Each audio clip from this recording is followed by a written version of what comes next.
Introduction, Pro Tour top 8er, Grand Prix winner, Grand Prix top 8er, Star City top 8er. He has just about everything. Yep, and he's going to be able to try to take his frustration of losing to Junk Aristocrats in the quarterfinals last week and put it to good use to try to get into the top 8 this week.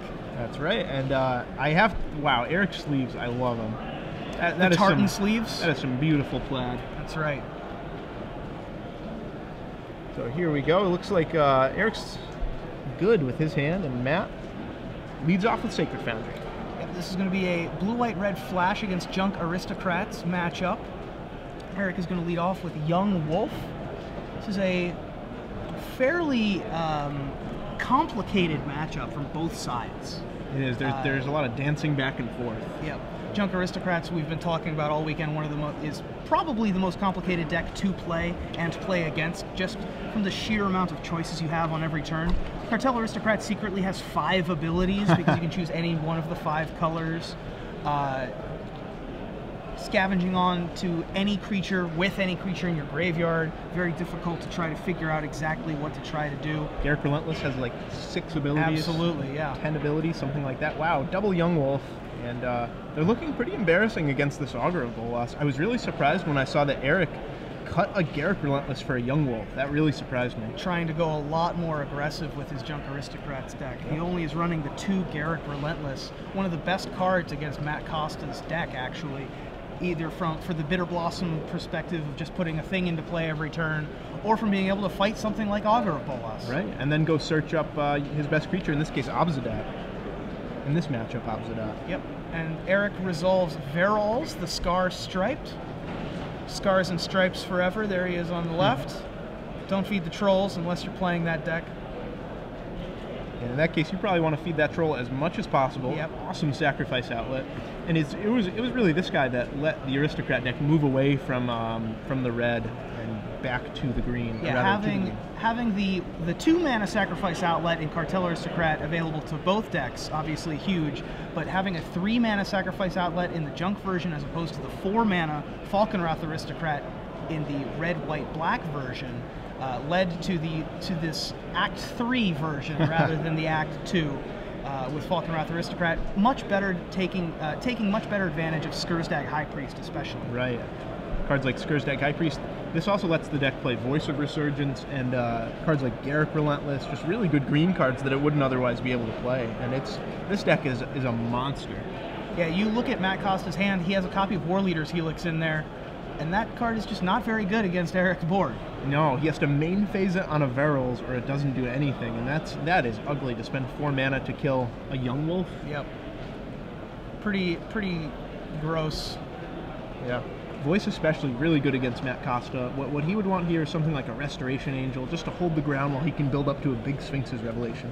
I actually talked with Matt in between the first and second rounds about how a lot of people, there's the 3rd Young Wolf accidentally shown out of Eric's hand, about how a lot of people thought that the death knell of Blue White Red Flash, it was already a problem, but the death knell is this second copy, obviously, of Voice of Resurgence. Very difficult for anything that's trying to play during an opponent's end of turn step to play around efficiently.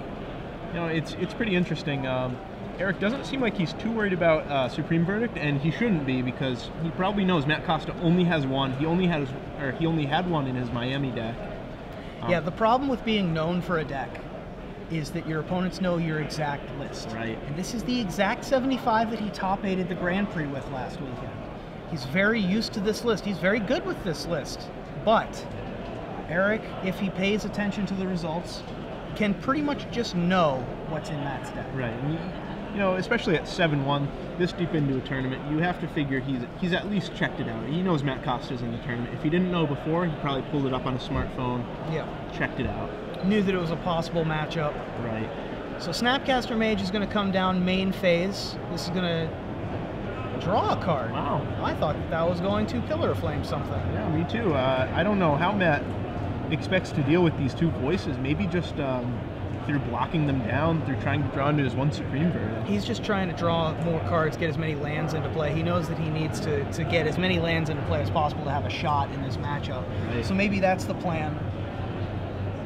Yeah, and Eric, he can attack, but it's really, he doesn't have that many good attacks here.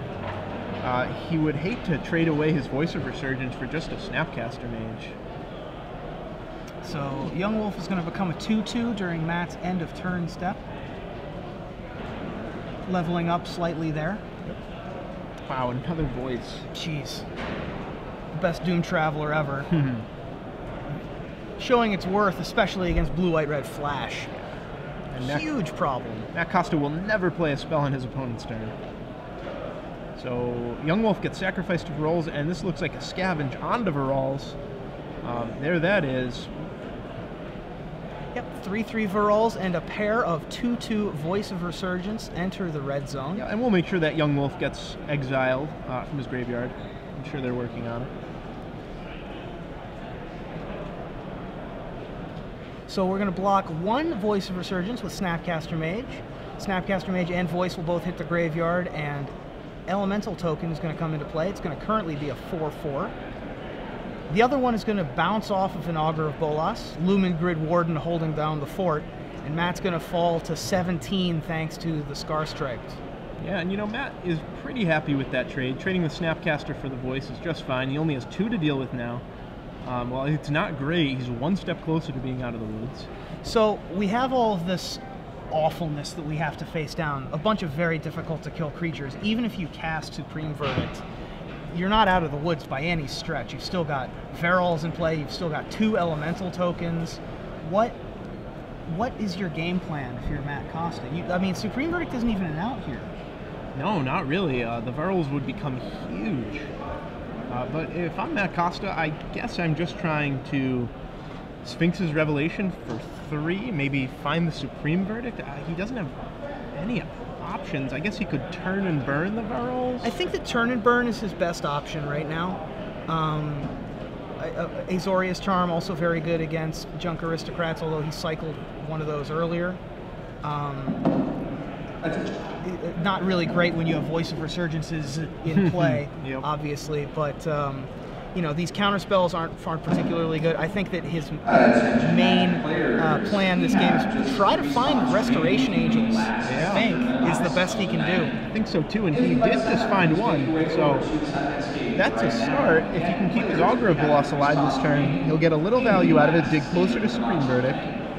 And one nice thing about the deck too is that, yeah, he only has 1 Supreme Verdict, but all these Augur of Boloses keep putting cards in the bottom, There are no shuffle effects. Yeah. It's not going to rearrange the deck. He'll find it eventually if he has enough time. So this is going to scavenge onto a Voice of Resurgence. And then Doom Traveler is going to enter play, immediately leave play, and then get scavenged onto the other Voice of Resurgence. Leaving Matt Costa with no good blocks here. He cannot keep his Augur of Bolas alive if he wants to block this turn. Yep. Eric's going to swing in with a 3/3, 4/4, a 4/4, and a 3/3.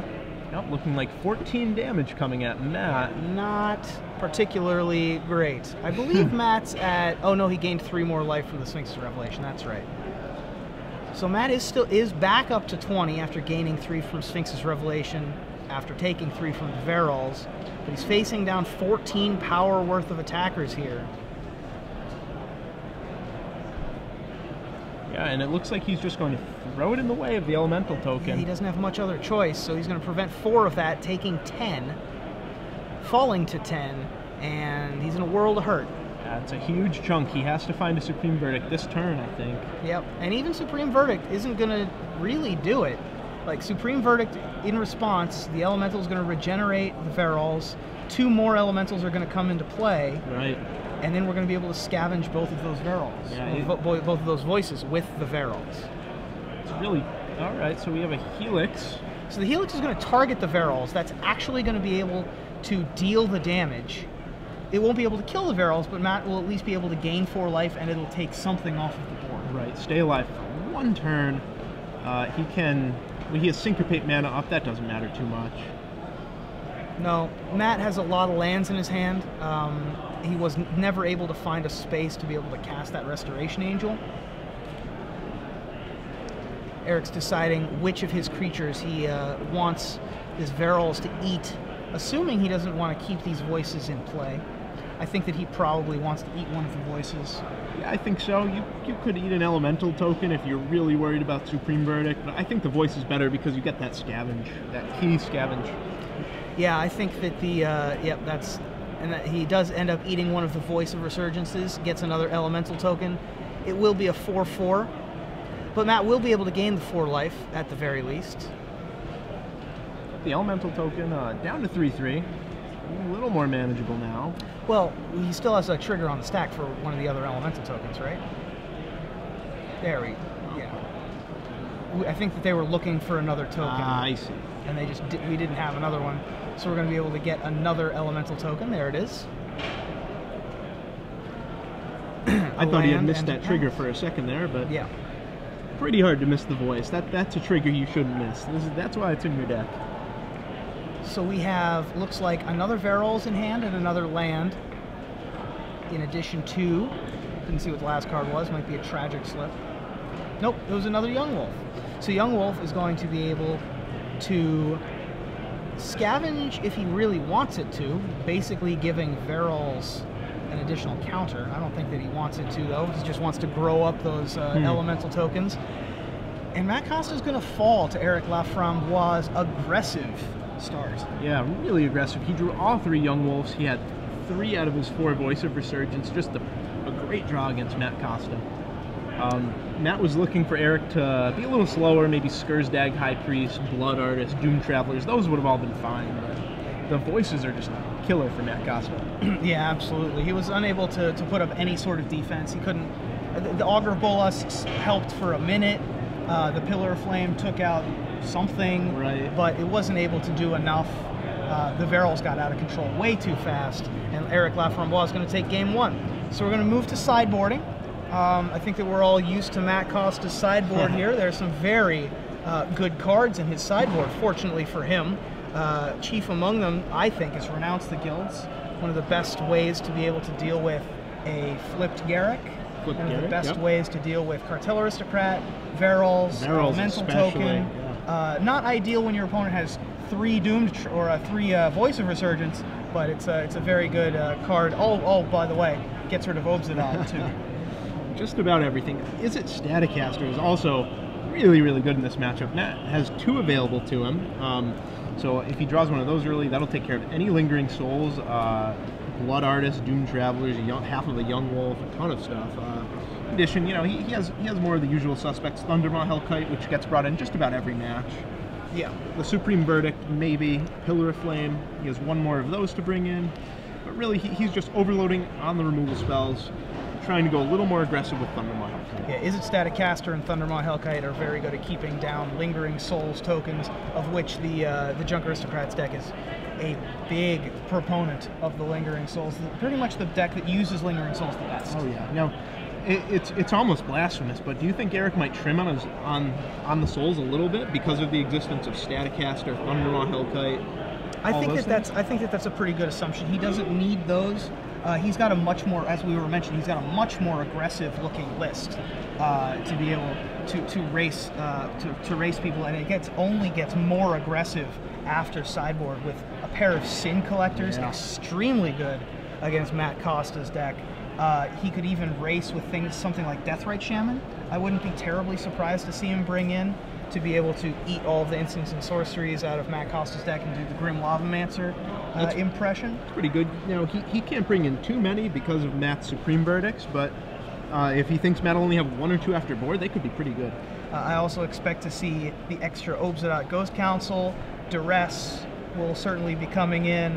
I wouldn't expect to see Unflinching Courage. Not at its best in this matchup.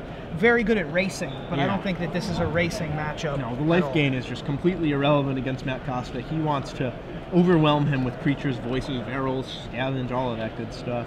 My worry is that Eric doesn't have enough cards to take out of his deck. He wants to bring in at least 8 cards. What do you think he'll be cutting? Yeah, you know, we're definitely, I mean, the Young Wolves certainly proved their worth there, but mostly just as being fodder. Right. You could have sacrificed anything, and it would have been pretty much just as well. So I think that the Young Wolves are a little underwhelming, especially on the draw. A little embarrassing when facing down an Augur of Bolas. I think that the Lingering Souls are pretty cuttable, actually. I am not a big proponent of ever cutting Lingering Souls in this deck. It's 4 creatures for 1 card, and you can use those creatures so efficiently in this deck. Yeah, but in this matchup, though, I would cut at most 2. I would probably cut 2 of those, 2 Tragic Slips. I would leave myself with a little bit of an out to a mid-combat Restoration Angel in the form of Tragic Slip, but I would cut like Young Wolf, Tragic Slip, Lingering Souls, 2/2, all 3 Young Wolf, and then the last card, maybe a Blood Artist or Scursdag's probably better, yeah, because Matt has so many ways to be able to deal with a Scursdag High Priest on turn 1 or turn 2 with Pillar of Flame, Turn and Burn. He can even War Leader's Helix if it comes down to turn 2 late. So, yeah, I think that one of the Scursdags can probably hit the bricks, although the Scursdag High Priest God Draw is just so powerful and pretty much impossible for the Flash deck to beat. Right. Some decks have a possibility of coming back from it. Jund is one of the decks that can come back from from one or two turns of an active demon coming into play every once in a while. But Blue-White Red Flash certainly has a much worse time with it. Yeah, Matt's going to lean pretty hard on his pair of Supreme Verdicts if Eric gets the draw that he did in Game 1, featuring multiple voices, maybe a multiple Scursdag High Priest draw. He'll need the Supreme Verdict. Don't expect to see Matt cast the Verdict until he absolutely has to, because it's so valuable, though. Yeah, absolutely. I think that Supreme Verdict is very subpar in this matchup. It's a necessary evil, but with things like Verals and all of the Leaves Play triggers and Blood Artists, it's going to be a rough go for the Supreme Verdict deck. He's got many other cards that he wants to take out, though. Counterflux is certainly coming out pretty much immediately. I wouldn't want that in my deck for another second. Same with the Rewind. Syncopates maybe, because they're a 2-mana counterspell. I would keep the Syncopates in because of things like Scavenge, things like the Lingering Souls. It's pretty good against that. Right. Matt does have a Moorland Haunt to be able to try and keep up with the spirits in the sky, but as we said, I think that many of those are coming out. Yeah, I have to imagine if Eric has playtested this matchup, he'll realize how much of a beating Thundermaw Hellkite is and cut at least 1 Lingering Souls. Looks like Matt has 5 lands and Supreme Verdict. I believe he's on 6 cards right now, and he'll keep. He's going to keep the 6. And if you're just joining us right now, I'm Zach Hall, joined in the booth by Ruben Bresler, and we're coming to you live from the Star City Open here in Worcester, Massachusetts. Duress is going to see the 5 lands. Wow. And well, that's pretty much ideal for Matt Costa, actually, is for his opponent to lead with the Duress. That's perfect. You know, it's pretty unusual. Usually you see the Duress come down turn 1 or turn 2, turn 3. That's usually the best turn, but it looks like Eric has a lot of gas, so he won't be able to sequence that. Eric wanted to make sure that the coast was clear for Voice of Resurgence. I actually probably would have played the Scursdag High Priest on 2, seeing that the coast was clear, just in case that you could get the follow-up God Draw the next turn, but I'm never going to complain when I can get a Voice of Resurgence in play and untap with it. Ooh, Sin Collector. Is going to once more. Wow. Oh, it's going to take the 1 of that Matt drew here. Pretty lucky for Eric there that Matt drew an instant that he couldn't cast there. Yeah. But he also would have been fine with just a 2/1 for 3 as well. So Renounce the Guilds off the top for Matt Costa. It's going to be a long way back. Yeah, Matt Costa, it'll probably start with something like a Supreme Verdict, depending on how Eric develops his board. Maybe a Thundermaw Hellkite off the top could race reasonably. But whatever it is, it's going to have to happen pretty soon, starting with this draw phase. Eric is going to drop yet another Voice. That's the 5th of the match, and a Blood Artist.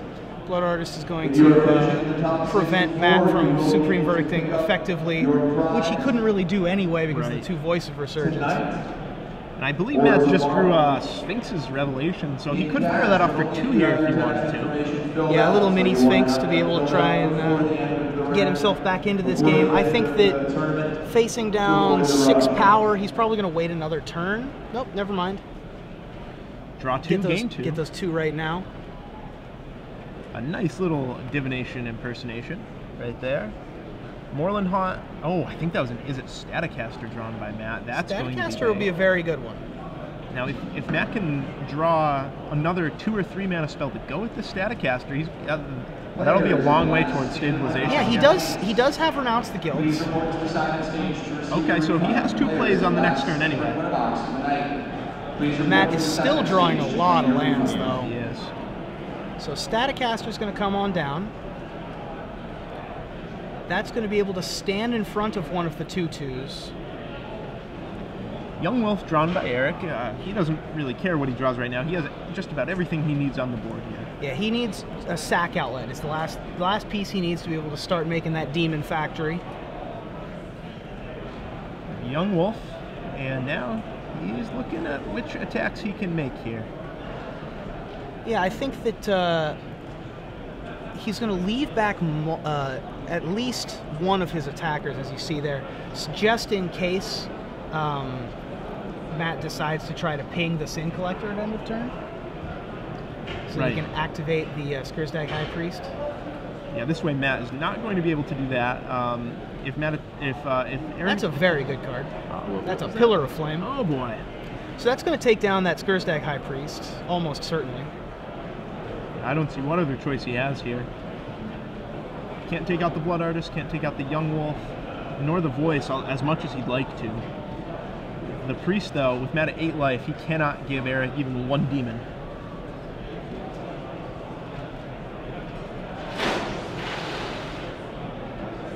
These players not only playing for a spot in the top 8, they're also playing for a potential invitation to the Star City Games Invitational in Somerset. Absolutely, and that's in just a few weeks, in 2 or 3, wow. On July 26th and 28th. And so there's the Pillar of Flame. That's targeting Blood Artist. Getting rid of the Blood Artist. Interesting. I guess Matt figures his only way out of this game is Supreme Verdict. Has to get rid of Blood Artist or it'll just kill him. And will he cast to Renounce the Guilds right here? Probably, no. I guess not. He might want to save that to deal with a follow-up elemental, like a post-Supreme Verdict elemental. Well, Matt's at 8. Eric has 8 power in play. And so Matt is going to have to cast this Renounce the Guilds on Eric's turn in order to survive. Assuming that Staticaster doesn't block, which he didn't block with it last turn. Oh no, he did block with it last turn. I apologize. So, in any case, Matt's going to fall to probably 2. Yeah, not a safe life total against a Blood Artist deck. Yeah. Against a deck with these Voices of Resurgence that just, even if Matt draws the Supreme Verdict, best case it's on top, he's still pretty much dead. Yep, in comes the team, including the pair of 1-power attackers. Staticaster is going to stand in front of a Voice, and then is going to ping the Sin Collector before damage is dealt. Yep, Matt's going to try to buy another turn here.